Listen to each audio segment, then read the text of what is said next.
Hey everybody, it's Ia. Welcome back to my channel. If you're new, welcome. Please click subscribe, like, share. If you get something from my videos or my channel, I am here to educate and inform and uplift the collective. So if you like my vibe and you like my channel, you like the information that I'm sharing, please subscribe, please follow.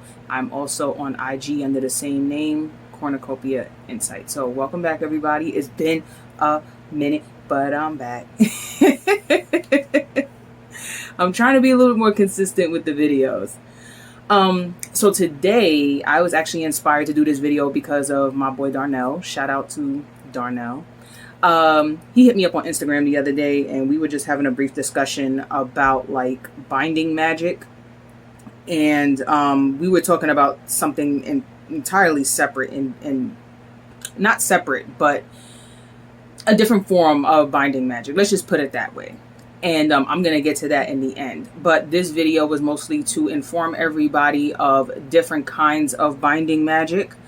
And yeah, I just want to jump into the video. Oh, and real quick, the disclaimer. I am not a professional therapist. I am not a doctor. I am not anybody who works for the law. So if you have any issues with anything dealing with those areas and such, or you need another opinion, actually, please do get another opinion. Get another opinion. Get 5, 10 opinions. Do not take the opinion of some stranger on the internet. I'm just here to, inform everybody, go by my experience, and also just to inform people of, things that I've seen, things that I know, things I've researched. Okay, cool. Let's get into it. So different kinds of binding spells. Before we even jump into that, let's just quickly define what is a binding spell. So a binding spell is used to either influence, restrict, or control. And it's not just a person that you're trying to influence, restrict, or control. Sometimes it could be an entity too, that a practitioner or whoever has the intent behind it, they could be using their intentions for an entity to stick to you or to someone or something. So it's all about influencing, restricting, controlling.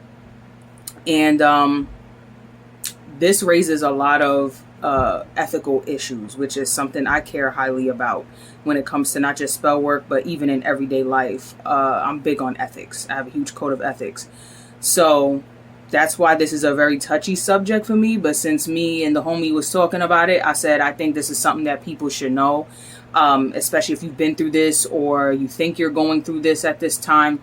This is just to inform you on some of the ways that you can be bound, restricted, or controlled through binding magic. So now let's get into the different kinds of binding spells. Okay. So there's love binding, where it's pretty self-explanatory. You try to put the razzle dazzle on someone that you got an eye for, that you're in love with, that you want to be with.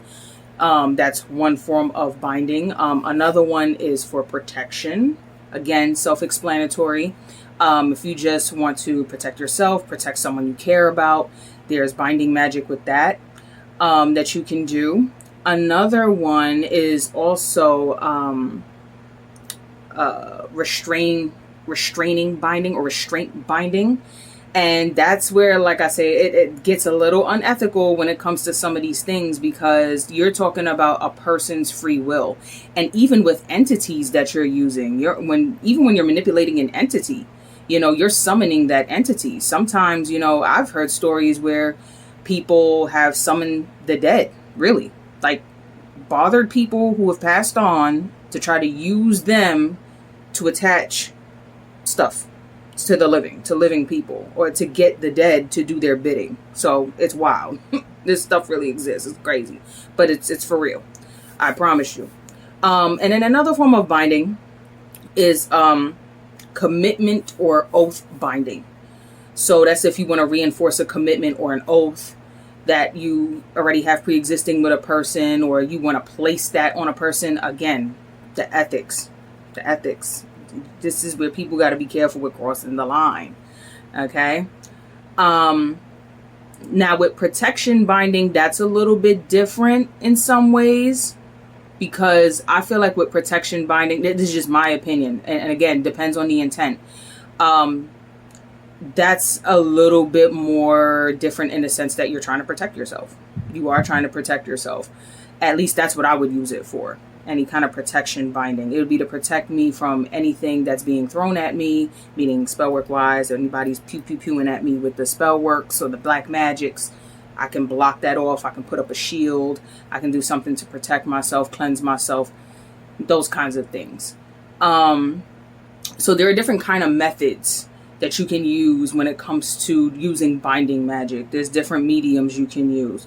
So there's poppet dolls. If you don't know what a poppet is, a Poppet, that is a voodoo doll. Yeah, people still do those. And, you know, you can put together those voodoo dolls with different things from said person that you're trying to influence. So yeah, there's that. There's also like cords or strings where you would do like tying ceremonies with those twine and strings and stuff like that. Again, to the whole thing, it's all about symbolism. It's about binding, to bind someone, to bind something to someone. So it's all about symbolism with a lot of spell work, and especially with binding. There's candle magic, of course. There's candle magic. I'm pretty sure if anyone's familiar with a botanica, any kind of botanica, you go to there, they sell candles, they sell statues, they sell all kinds of religious artifacts and materials and stuff like that. I've seen binding candles, you know, like shaped like a man, shaped like a woman, and you can use those, burn those, and again, with the intent behind it and using whatever piece of personal property or, in more extreme cases, bodily fluids, which is what me and my homie was talking about. And I'm gonna save that for last because I can't get with it. I can't get with it. Unless it's something where, again, it has to do with my protection and I'm protecting myself, then you do what you gotta do. Okay, but that's to each their own. Okay, but I'll touch on that later. Another material or a method that you can use during binding magic, you can also use a tablet, or which is like a table or some kind of like hard surface where you could draw or burn or etch symbols and sigils into it. That's another one. Another method would be through runes if you have more Celtic ancestry or that's just what you connect to. I'm actually learning about runes now. I actually really, really love it. I like doing rune magic and stuff like that. So it's been really fun.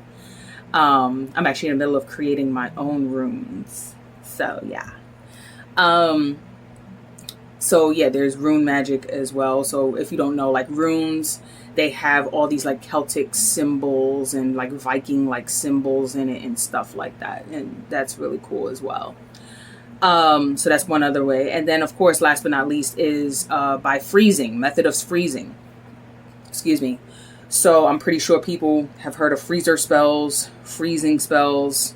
So you basically take that person's name, picture, put whatever else you need to put in it to anoint whatever you're anointing, and you put it in a freezer. And that's usually to, again, place a blockage to slow things down for a person to, you know, whatever it is you want to put on ice. It could be whatever plans they had. It could be money. Again, intention is everything. So the possibilities are endless with binding magic. And finally, I just want to get into like the how a little bit, not too much, because I'm not trying to give nobody ideas, but I'm just giving an overview in a nutshell what these things are, just to kind of put it on people's radar. And if you want to go research it further, feel free to do so. This is just supposed to be a short little quick video I'm putting together to just, you know, inform people that these things are out there. So I already talked about the sigils and symbols with the tablet and with the runes. You can also put sigils, draw sigils, or etch them into your candles if you're going to do candle magic. Or like me, if you're going to make your own runes and stuff, you can etch it, draw it. You can use drawings, you can use pictures of the person. Of course, personal objects of theirs, which use your imagination. Of course, the poppets, the dolls and stuff, you would put something personal of that person's with that poppet, you know. And even burying. So besides freezing, you can also bury some of these things. Again, depending on the intention of what you're trying to do. So, again, I can't stress this enough. You really got to keep in mind a code of ethics. Because most of the time, binding spells go against people's free will.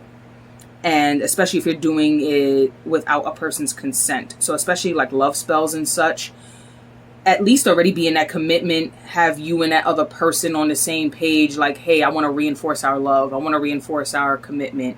I want to do this, this ritual. I want to do, and if both people are on the same page and you do both want to make it work and, it is what it is, then cool. But if this person doesn't want you, they're not interested, they want to break up, whatever it is, like I like to say, let go and let God. Please let God handle it. Go your own way, heal. And I cannot stress that enough, because there's a lot of hurt, broken people out here, unfortunately, and God bless them. So I wanted to touch into that. Now, last but not least, I wanted to get into what me and my homeboy was talking about on IG, which kind of inspired me to do this.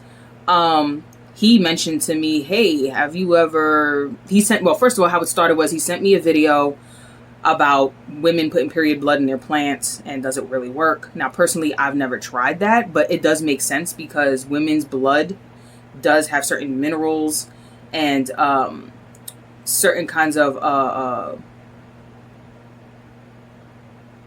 what would you say besides minerals?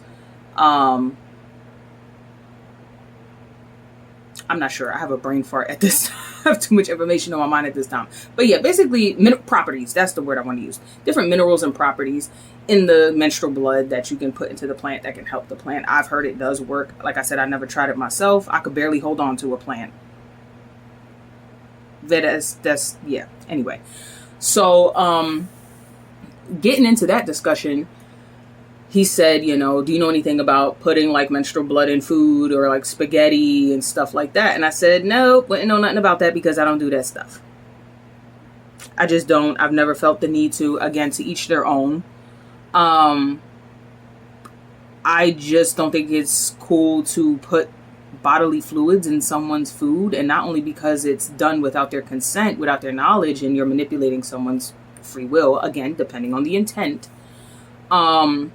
It's just gross. It's gross, and a person can get really sick. You're talking about bodily fluids. So, and my training of thought, just my logic and how I think is a lot of times with bodily fluids, it's excreted. It's meant to come out of the body for a reason. The body is rejecting it and shooting it out for a reason, whether it's ejaculation, whether it's menstrual blood, feces, urine, vomit, snot, mucus, whatever it is coming out for a reason. So there's a lot of yucky crap in there that your body said, okay, this is the waste that we've collected and your body does not need this. We took from whatever you consumed in your body, we took the good from it. This is the bad we're putting out. So we don't need this, So yeah, that's the point. You guys know the point of excretion. So when it comes to that sort of thing, that's where I kind of draw the line, and I'm like, I don't know about that. So yeah, I hope that answers everybody's question. Same for you, Darnell. I hope it answers your question why I don't really mess with that. Never done it, but I've heard of people that do that, and it's mostly to bind and keep people like attached to them and close to them so they won't leave them. But yeah, so that's today's video, and I hope that you guys learned something from it. If you have any experience with this, whether you've gone through it or you just have your own research about it, or you've heard whatever about it, or you want to just inform me because I don't know everything, leave it down in the comments below and we can have a whole discussion. So can't wait to hear from you guys. And yeah, continue to follow me for more information. Continue to support me. I appreciate all the support from the people that have been supporting me thus far. It really, really, really means the world to me. Yeah. So don't forget to like, share, subscribe, and continue to follow me on IG if you aren't already. And yeah, so peace out and Modupe. Until next time. Bye.